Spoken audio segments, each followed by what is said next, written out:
E aí, pessoal do canal Educamática, aqui quem vos fala mais uma vez é o professor Rogério Balbino. Hoje vamos falar sobre essa crise que está no Brasil, né? Crise econômica, financeira, falando um pouco da mensagem do presidente, né? da frase que ele disse essa semana, dizendo que o país está quebrado e que ele não pode fazer nada. Então vamos discutir sobre isso no vídeo de hoje, beleza? Vamos para o vídeo de hoje.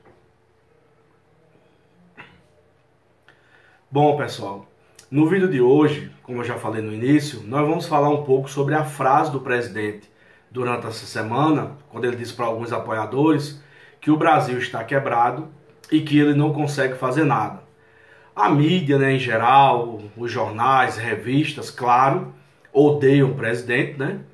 Fizeram de tudo, pegaram essa frase e costuraram ela durante toda a semana, levando aos telespectadores, levando às pessoas que o Brasil está quebrado e que o presidente ele não consegue fazer nada por incompetência, porque a equipe econômica não sabe fazer nada. E aí, claro, como sempre, né? Para as pessoas que estão de fora, tudo é fácil, tudo é extremamente simples. Já viu o Ciro Gomes dar palpite, dizendo que é para taxar grandes fortunas, que é para colocar uma espécie de IPVA, né, um imposto para quem tem jatinho e lancha. Aí vê o Luciano Huck, marca a mensagem do Ciro Gomes e diz que apoia. Ele mesmo, Luciano Huck, né, tem um jatinho particular, claro, foi financiado pelo BNDES, né, foi financiado com o meu e com o seu dinheiro, e diz que ele era o primeiro a pagar o imposto, que acha correto, acha justo, enfim.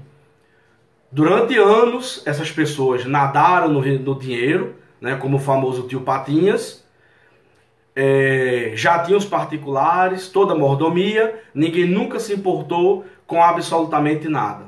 Aí agora, para apenas criticar por criticar, né, uma solução real ninguém tem, mas apenas apontar coisas que poderiam ser feitas. E como eu disse no início, quando está de fora, tudo é fácil, tudo é extremamente simples. Mas eu quero aqui trazer para você que acompanha o canal um pouco do que eu vejo na mensagem do presidente. Primeiro, por que ele falou, por que ele alegou que o Brasil, né, está quebrado. Nós sabemos muito bem, todos nós aprendemos na escola, que o Brasil é um país de terceiro mundo. Nós somos um país que estamos há décadas em desenvolvimento. E é tipo aquele desenvolvimento. A gente dá um passo para frente e dois passos para trás. Dá um passo para frente e dois passos para trás. É sempre desse jeito.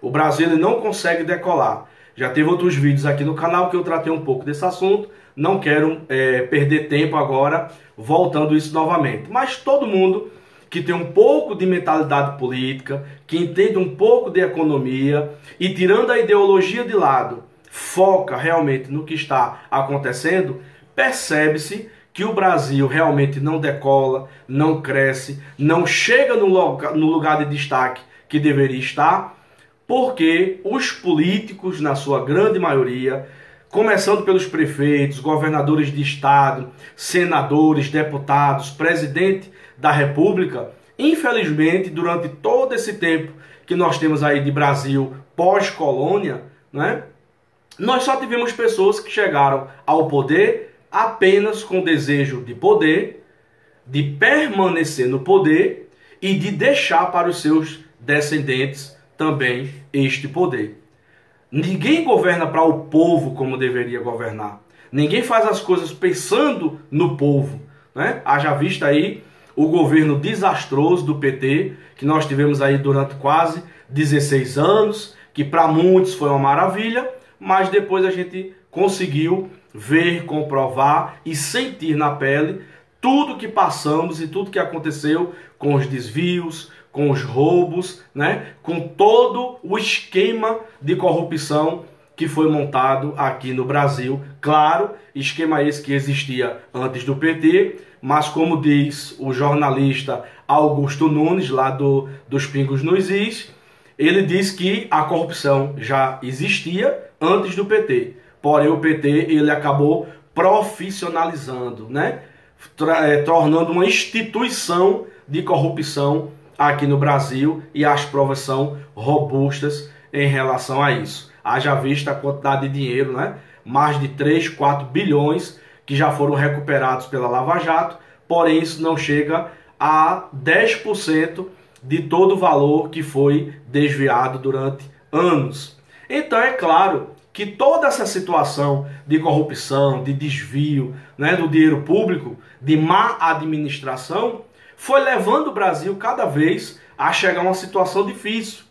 Há quem queira culpar simplesmente agora o presidente Bolsonaro, mas a gente precisa analisar que desde 2013, quando na época a presidente Dilma era presidente do Brasil, desde 2013 que a crise no Brasil, né, resultado também de uma má administração da parte dela, herança do governo Lula, né, que terminou o governo aí com mais de 80% de popularidade, de aprovação, porém ninguém sabia a bomba que ele ia jogar, que ele iria deixar para Dilma quando ela tomou o seu lugar. E aí, por incompetência dela e essa herança que ela acabou recebendo de Lula, ela não conseguiu fazer uma boa administração. E aí veio aquelas soluções de esquerda, né, que a maioria dos economistas não enxergam com bons olhos. Que é o quê? Você tabelar preço de alimento, você, como é que se diz?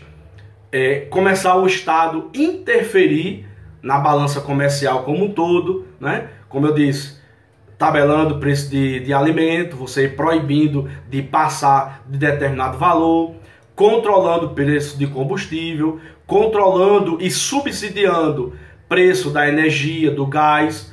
E aí, em um breve momento, isso é ótimo, isso é maravilhoso. Como algumas pessoas até começam a apontar, né? Ah, no governo do PT o gás custava 30, 35 reais.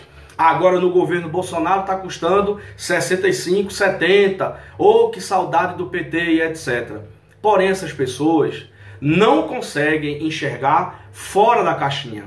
Naquele momento foi ótimo, né? A energia mais barata, segurando o reajuste da energia elétrica, segurando o preço do botijão de gás. Isso é ótimo em um momento. Mas para o preço do gás não aumentar, para o preço do combustível não aumentar, para o preço da energia elétrica permanecer, o governo precisa deixar de arrecadar imposto, né? O governo abre mão de receita para que aquilo aconteça. O governo não pode simplesmente, num passe de mágica, tabelar tudo, não deixar ser reajustado para beneficiar as pessoas, e isso não tem um custo. Tem um custo. Naquele momento a gente até acha bom. O gás está barato, ótimo. A energia está barata, ótimo. O combustível não aumentou, maravilha. Mas o dinheiro que o governo deixou de arrecadar com esses reajustes, com os impostos e tudo mais, fez com que a dívida fosse cada vez mais aumentando, a ponto dela precisar fazer as famosas pedaladas fiscais, que é você, na prática, descobrir um santo para cobrir outro, né? Fazer essas manobras que acabaram levando ao seu impeachment. Então, esse tipo de situação que muitas vezes as pessoas não entendem. E o político, ele usa desses artifícios para se promover.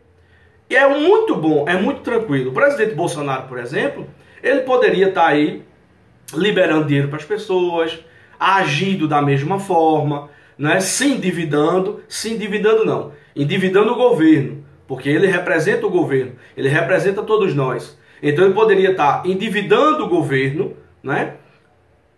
Imprimindo moeda, mandando mais auxílio emergencial para as pessoas e tocar essa bola para frente. Mesmo que ele fosse reeleito em 2022 para um segundo mandato, ele ainda assim conseguiria prorrogar isso mais para frente, ou pelo menos levar isso até a sua reeleição, como Dilma fez. Segurou os 4 anos, no último ano do primeiro mandato dela, todos já apontavam o rombo fiscal, a situação crítica que o Brasil estava, e ela desmentia nos debates. Tem tudo gravado aí, basta você procurar na internet. Simples, para você comprovar que o que eu estou falando é verdade. E ela desmentia, dizia que isso não era verdade, que nada disso iria acontecer. E eu lembro muito bem, pouco mais de 10 dias da sua reeleição, já veio aí a bomba estourando, aumento de energia, aumento de gás, aumento de combustível, inflação e assim por diante. E aí a crise começou e praticamente não teve fim. Haja vista que quando ela foi impeachmentada, que o Michel Temer assumiu o mandato, ele passou aí os 2 últimos anos de governo praticamente lutando para controlar os gastos do governo, que são enormes. Para você ter ideia, ele pegou o governo com mais de 11 mil obras do PAC 1, PAC 2, PAC 3, que o PT inventou de tudo para desviar dinheiro, né? Foi PAC de tudo quanto é jeito. Mais de 11 mil obras que começaram e que estavam paralisadas por falta de recursos, por falta de dinheiro. Então é muito bom para um governante, quando ele quer ser populista, ele fazer dessa forma. Inventar obra para tudo quanto é lugar, se promover. As obras nunca são concluídas. Haja vista a transposição do São Francisco, né? Que começou lá em 2002, foi jogado para 2004, foi jogado para 2008, para 2010, para 2012. E quem começou agora a inaugurar partes da obra e finalizar partes da obra foi o governo Bolsonaro, através do Tarcísio, que é o ministro aí da infraestrutura. Então, é essa situação que o presidente aponta. E aí, por conta da pandemia, só para você ter ideia, a reforma da Previdência que foi feita para economizar aí cerca de R$1 trilhão, que depois de aprovada, de modificada, não chegou mais a 1 trilhão, ficou em torno de 800 bilhões de reais, podendo chegar a 1 trilhão, dependendo de outras situações que pudessem vir através da reforma de estados e municípios, porque o único que sofreu reforma foi o regime geral, né, da União, do INSS, né, o regime geral como chama, e estados e municípios acabaram ficando de fora. Então isso fez cair de 1 trilhão para 800 bilhões para economizar. Não era dinheiro que ia entrar em caixa, não. Era dinheiro que o governo iria deixar de gastar durante 10 anos. No ano seguinte, a aprovação da reforma, claro, uma reforma dura, que vai fazer a gente trabalhar mais, eu entendo tudo isso e vou sofrer como qualquer outra pessoa. Mas nós temos que analisar, ou faz isso, ou corremos o risco de no futuro não termos aposentadoria nenhuma. Então é muito pior, né? Enfim, após a aprovação da reforma, no ano seguinte, que foi agora em 2020, mês de março, inicia-se a pandemia e a gente sabe tudo o que aconteceu. Veio o auxílio emergencial, veio o dinheiro para socorrer as empresas, para assegurar os empregos, veio uma série de medidas que foram aplaudidas pelo FMI, por exemplo, e outros órgãos que são na área de economia, apontaram como de uma forma positiva as medidas que foram tomadas pelo governo federal aqui no Brasil durante a pandemia. Mas a gente não pode se comparar, por exemplo, aos Estados Unidos. Os Estados Unidos é a maior potência econômica do mundo. E mesmo assim, tendo mais recursos, mais dinheiro do que o Brasil, ainda assim está sofrendo com desemprego, milhões de pessoas entrando com pedido de seguro-desemprego, auxílio emergencial também e tudo mais.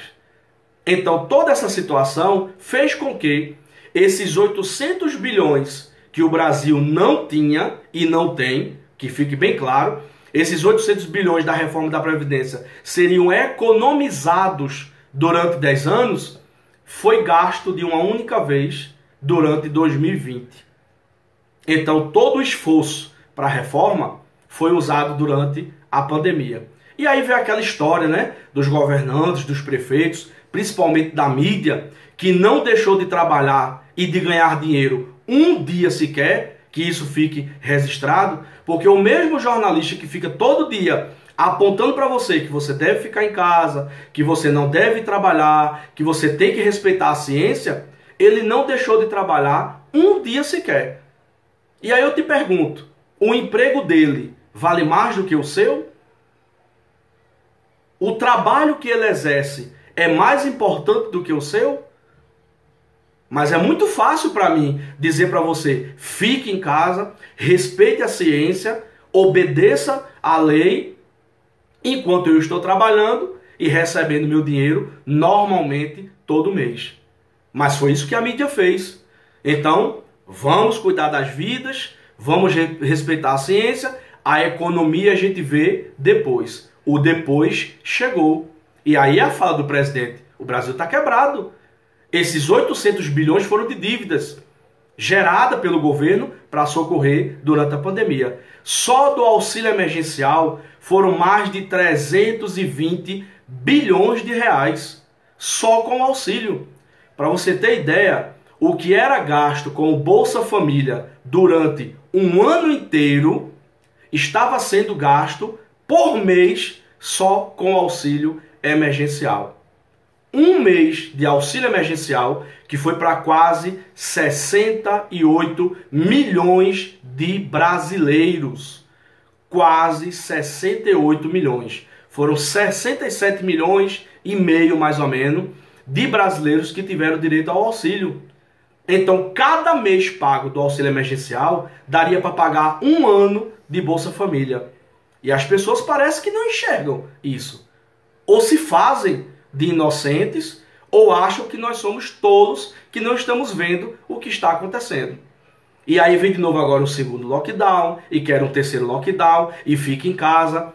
Final de ano agora, as pessoas precisando de trabalhar para ter um pouco de renda para dentro da casa, da sua casa, depois de um ano conturbado como esse, e prefeitos e governadores, com o apoio da mídia, com o apoio do judiciário, fechando as cidades, fechando tudo, impedindo de que as pessoas pudessem trabalhar.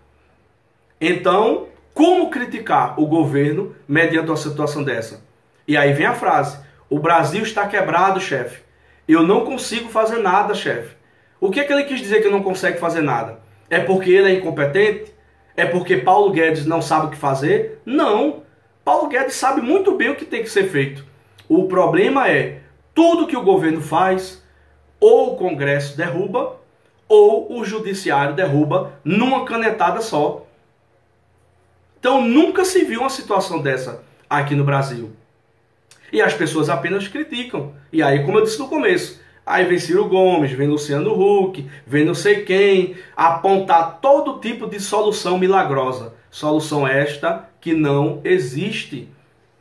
Terão que ser tomadas medidas que não vão ser muito populares, que nós não vamos gostar, que nós vamos sofrer, mas infelizmente serão necessárias, ou daqui a 1, 2 ou 3 anos, o Brasil vai estar numa situação como está a Argentina, como está a Venezuela e outros países aí que estão em situação precária.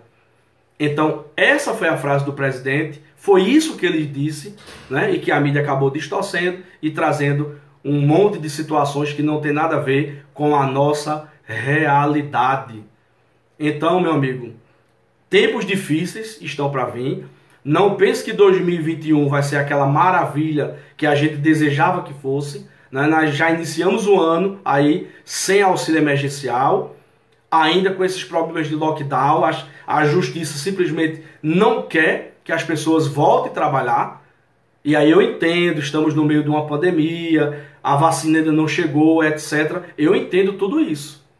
Mas não dá para a gente ficar em casa e simplesmente desistir da vida, que é o que vai acontecer, em vez de lutar, trabalhar e trazer o seu pão para dentro de casa e, claro, tomar todos os cuidados que são necessários. Então, comenta aí no vídeo o que é que você tem achado de toda essa situação. Comenta aí qual é a tua visão, qual é a tua interpretação de tudo isso que está acontecendo. Compartilha aí e eu trago um outro vídeo trazendo aí mais conteúdo, discutindo e debatendo com você aquilo que você tem enxergado também, assim como eu, de toda essa situação aqui no Brasil. Beleza? Então deixa aí o seu like, Se não for inscrito, se inscreve no canal, compartilha aí com seus amigos e eu te espero para o próximo vídeo do canal. Valeu!